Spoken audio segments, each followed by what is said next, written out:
ఇప్పుడు మనం ఇంతకుముందు మాట్లాడినట్టు సాధారణంగా ఈ వెరికోస్ వీన్స్లో కొంతమందిలో అంటే అంటారు ఏంటంటే అది చెడు రక్తము తీసేస్తే బాగుపడుతుంది, కొందరు జలగలతోని ట్రీట్మెంట్లు చేయిస్తారు.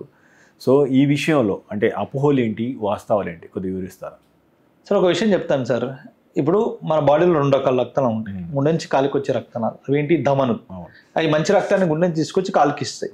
ఇచ్చిన తర్వాత ఏమైంది, అక్కడ ఉన్న కణాలకు, కండరాలకు, బోన్స్కి ఈ మంచి రక్తాన్ని ఇచ్చిన తర్వాత అక్కడ చెడు రక్తం ఏదైతే ఫామ్ అవుతుందో అది వేరే రక్తనాల ద్వారా పైకి వస్తుంది. సిరలు. ఈ పైకి వచ్చే రక్తాలని మనం సిరలు అంటాం.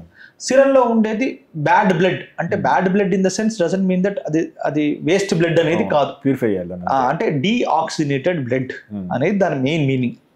అంటే అది ఆక్సినేట్ చేయడానికి ఎటు వెళ్తుంది, మళ్ళీ హార్ట్ వైపే వెళ్తుంది. మళ్ళీ హార్ట్ వైపు వెళ్ళిన తర్వాత అది ప్యూరిఫై అయ్యి ఆక్సినేటెడ్ బ్లడ్ అయిన తర్వాత అది మళ్ళీ కిందికి రావడమే కదా. సో ఇప్పుడు మీరు జలగలను పెట్టి ఈ బ్లడ్ తీపియడం వల్ల మీ ఒంట్లో రక్తాన్ని తగ్గించుకుంటున్నారు కానీ సమస్యను తగ్గించుకోవట్లేరు కదా. అది ఏ విధంగా హెల్ప్ అవుతుంది మీకు అర్థమైందా? జలగ పట్టినప్పుడు ఏమైపోతుందంటే ఆ ఏరియాలో కొంచెం తిమ్మిర్లా క్లాస్ చేసి మన ఒంట్లోని రక్తాన్ని తీస్తున్నట్టు మనకే తెలియదు. అక్కడ నమ్నెస్ క్రియేట్ కావడం వల్ల చాలా మంది ఏమనుకుంటారు అంటే అక్కడ ఏదో ట్రీట్మెంట్ జరిగిపోతుంది. ఇది పూర్తి అపోహ. దానివల్ల ఎలాంటి లాభము లేదు. 2, కొందరు పేషెంట్స్ మా దగ్గరికి అలాంటి జలగల ట్రీట్మెంట్ తీసుకొని కాలు పోయే పరిస్థితుల్లో వచ్చే కూడా మేము కాలు కాపాడిన రోజులు చాలా ఉన్నాయి. అంటే మీకు ఒక వైద్యం వల్ల లాభం జరగకపోయినా నష్టం మాత్రం జరగకూడదు.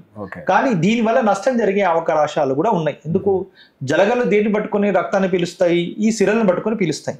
కానీ పీల్చే క్రమంలో అక్కడ గాయం ఎప్పుడైతే క్రియేట్ అవుతుందో, ఎల్డర్లీ పేషెంట్లో ఎప్పుడైతే దమనంలో సమస్య ఉంటుందో, డయాబెటీస్ వల్ల దమనులు ఎఫెక్ట్ అవుతాయి. దమనులు ఎఫెక్ట్ అయ్యాయనుకోండి ఏ గాయం కూడా మానకుండా ఆ పుండు ఇంకా కులిపోవడం మొదలవుతుంది. సో ఈ కాంప్లికేషన్స్ తో మా దగ్గరకు వచ్చిన వాళ్ళు కూడా ఉన్నారు. జలగలు is never a treatment method for varicose veins. మీరు అడిగిన చాలా అద్భుతమైన ప్రశ్న. ఎందుకంటే చాలా మంది యూట్యూబ్ లో ఇవన్నీ చూసి చేస్తుంటారు, మమ్మల్ని అడుగుతుంటారు. ఐ థింక్ ప్రాబ్లీ దీని ద్వారా వారికి కూడా ఒక మంచి ఇన్ఫర్మేషన్ ఇస్తుందని ఆశిస్తున్నాను. మీరు తీసుకునే అదే మందులు, అదే నాణ్యమైన మందులు, కానీ సగం ధరకే. అవును, మెడ్ ప్లస్ బ్రాండ్స్ పై 50 to 80% తగ్గింపు.